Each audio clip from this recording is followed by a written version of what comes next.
মক্কা বিজয়ের দিন সব কাফির মুশরিক গুলো আল্লাহ রাসূল সাল্লাল্লাহু আলাইহি ওয়াসাল্লামের পায়ের সামনে থার থার করে কাঁপছিল।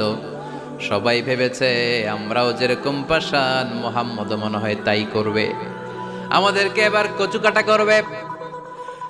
আল্লাহর রাসূল মক্কার কাফির মুশরিকদের এই দৃশ্য দেখে ঘোষণা দিয়ে দিলেন, ইযহাবু লা তাসরিবা আলাইকুমুল ইয়াউম, আজকে তোমাদের উপর আমার কোনো প্রতিশোধ নাই।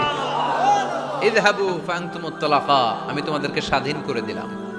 ঐতিহাসিকরা বিশ্বনবীর এই বিশাল দিল দরিয়া দেখে অবাক হয়েছে।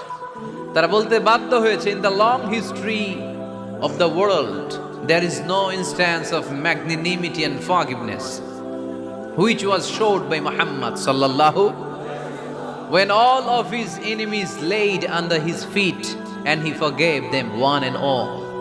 পৃথিবীর ইতিহাসে ক্ষমার এরকম নজির কোনো মানুষ দেখাতে পারে নাই। যখন তার ঘোর শত্রুরা তার পায়ের সামনে বসে থারথার করে কাঁপছিল, তিনি চাইলেই পিষে মারতে পারতেন, কিন্তু তা না করে তিনি ক্ষমা করে দিয়েছেন। কি করবেন? ওয়ালা আফিনা আনিন নাস, মুত্তাকি বান্দার 3 নাম্বার বৈশিষ্ট্য, মুত্তাকি বান্দারা ক্ষমা করে দেয়। তারা মনের মধ্যে হিংসা রাগ এগুলো পুষে রাখে না। সুবহানাল্লাহ পড়েন। যারা ক্ষমা করে এরা অনেক ভালো থাকে ভাই, জানেন? আপনি ক্ষমা করে দিলে আপনি শান্তিতে থাকবেন।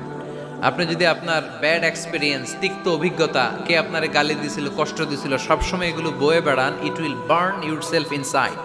এগুলো আপনার ভিতরে জ্বালায় পুরো সারখার করে দিবে।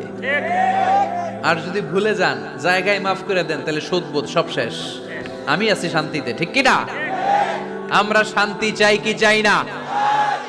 আমরা অতীতের এই কষ্ট বুকে নিয়ে আর চলতে চাই?